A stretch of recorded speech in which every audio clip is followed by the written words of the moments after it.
Please request है कि अगर हमारी चैनल पर आप लोग पहली बार जुड़े हैं तो चैनल को सब्सक्राइब कर लीजिए। इंस्टाग्राम आईडी का डिस्क्रिप्शन में लिंक मिल जाएगा, वहां से आईडी को आप लोग फॉलो भी कर सकते हैं। चलिए वीडियो का स्टार्ट करते हैं। बता दें कि कल बहुत ही बवाल और बहुत बेहतरीन का एक वीडियो सॉन्ग जो कि प्रमोद प्रेमी यादव जी का बेहतरीन का वीडियो सॉन्ग रिलीज हो रहा है। गाना का टाइटल कुछ इस तरह का है, आप लोग स्क्रीन पर पोस्टर देख सकते हैं। गाने को जो कि लिखे हैं छोटू रावत जी और म्यूजिक है, और कल रिलीज होगा प्रमोद प्रेमी एंटरटेनमेंट चैनल पर 6:30 में वीडियो सॉन्ग।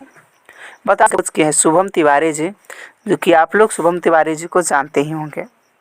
बहुत बेहतरीन का वीडियो है। बस आप लोगों से रिक्वेस्ट रहेगा कि कल देखना ना भूलिएगा। अनुपमा यादव जी के साथ में प्रमोद प्रेमी यादव जी का ये गाना आप लोग स्क्रीन पर पोस्टर देखे तो आप लोगों को कैसा लगा? क्या आप लोगों का डिमांड था कि प्रमोद प्रेमी और अनुपमा यादव जी के साथ में गाना आना चाहिए? अगर होगा तो आप लोग कमेंट में ज़रूर बताइएगा। अगर इस तरह का आप लोगों का होगा कि आना चाहिए तो फाइनली वो कल रिलीज़ होने वाला है। बाकी आप लोग दिल थाम के इंतज़ार कीजिए। का हाल बा टाइटल से ही कुछ आप लोगों से एक नए वीडियो और एक नए अपडेट के साथ पूरे